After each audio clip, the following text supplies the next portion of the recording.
When my next guest, Marlene Estelle, suffered a miscarriage late last year, she says she begged her doctor for help, but was instead forced to live for at least 2 weeks with fetal remains inside her because of strict anti-abortion laws. She says she was devastated to learn that because the procedure she needed is also used during abortions, which a Texas law restricted, her doctor refused to perform it. Her story is an excruciating reality that could become more common after the overturning of Roe v. Wade. Marlene Estelle joins us now, and I appreciate your willingness to share your story. Thanks for your time. I appreciate the chance to speak. And you and your husband have a 2-year-old. As I understand it, you were thrilled to learn of your pregnancy. And at 7 weeks, you got an ultrasound, showed that everything with your baby was normal. And then tell us what happened. I found out I had my first ultrasound early September and everything looked great. I was about 7.5 weeks. A couple of weeks later, I asked for another ultrasound because I am a high risk mom. I'm a bit older, I'm 42 now. And I came in a couple weeks later and the baby was not viable, was not a viable pregnancy. I was devastated because this is obviously a baby that my husband and I have been trying for. We want a sibling for my daughter. And as soon as I found out the news, I asked for a DNC because I had a miscarriage in the past before I had my daughter. I wasn't able to expel. And so I had a DNC back then and it went well. And I was able to have my daughter after that. So I figured it would be the same this time. Having a DNC, I thought wouldn't be a problem because it was very obvious from the ultrasound that the pregnancy was no longer, there was no longer a fetus or a baby in there. So the doctor had told me no.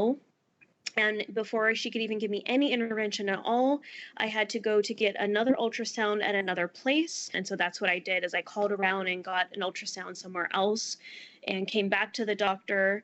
Was still told no, eventually was given the pill as an option. And I personally felt unsafe doing that because I knew my past history of not being able to expel. I didn't want to be at home alone. I felt safer being in a hospital. That was the best option for me personally with my past experiences. And this doctor who told you no, did she say explicitly that it was because of the Texas abortion law? She had said when I first asked for a DNC that she could not do anything for me because of the heartbeat bill until I went and got proof or extra ultrasound somewhere else and then came back to her with that second ultrasound results. The process of having to go from doctor to doctor and getting multiple ultrasounds, what was that like for you? I was trying to call around multiple places to see who could get me in the fastest because once I knew that I miscarried, I knew that I didn't want to be walking around. I wanted to get this taken care of medically so I was able to heal and move on and try again. I had to call multiple places myself. After several calls, I finally got in 3 days later, and then that took a couple days to get the results back to my doctor before she could get back to me. So it was multiple days of just trying to go get another ultrasound, wait for them to send it to my doctor, wait for her to see them, and then get back to me. And you have said that over that time that doctors and anti-abortion protesters who you encountered as you were going to some of these clinics, that they made you feel like you did something wrong. Tell me more about that. So I eventually, because I was denied a DNC, I ended up going to an abortion clinic downtown. I was absolutely desperate at this point. We didn't know if we should fly to another state or try somewhere else. So I called a clinic, got in, and as I was dropped off, my husband wasn't allowed to come in with me. I had to be escorted in by a host at the clinic. And as I was going in, there was people protesting outside, telling me I was a baby killer. They had signs asking what, tell me I didn't have to do this. So for someone like me who wanted that baby, that's devastating to hear when they don't know what you're going through or why you're there. Marlene, I'm so sorry. I'm sorry you had to deal with that. How are you now? How are you and your husband? How's your family? How are you all holding up? We're doing okay. We've had to make a decision on whether to try again. We've had hard conversations of whether to stay in Texas or move out to be able to try again. While we live here, we just made the decision that we don't feel safe for my safety of trying again here just because of our experience. Um, we're just worried that something may happen if I don't get care in time. We have to consider me being here for my 2-year-old daughter that I do have.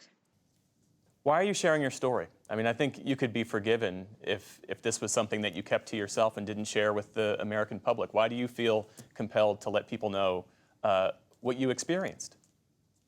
I think when it first happened, I was just so shocked. I couldn't believe that I was having such a difficult time getting care that in the past I had no problem.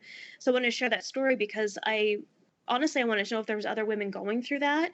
And if so, I wanted them to know that they weren't alone. And I wanted to bring attention to this so that people know that people like me who want children are getting affected. It's not just a certain group of women, it's all women who are pregnant. And that I just wanted more awareness for it, honestly.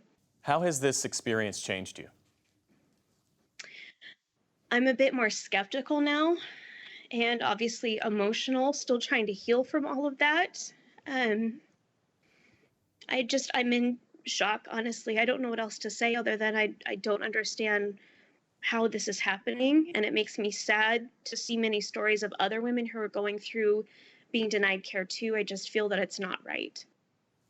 Marlena Stell, I appreciate your willingness to join us, and my best to you and your family. Thank you so much. I appreciate it.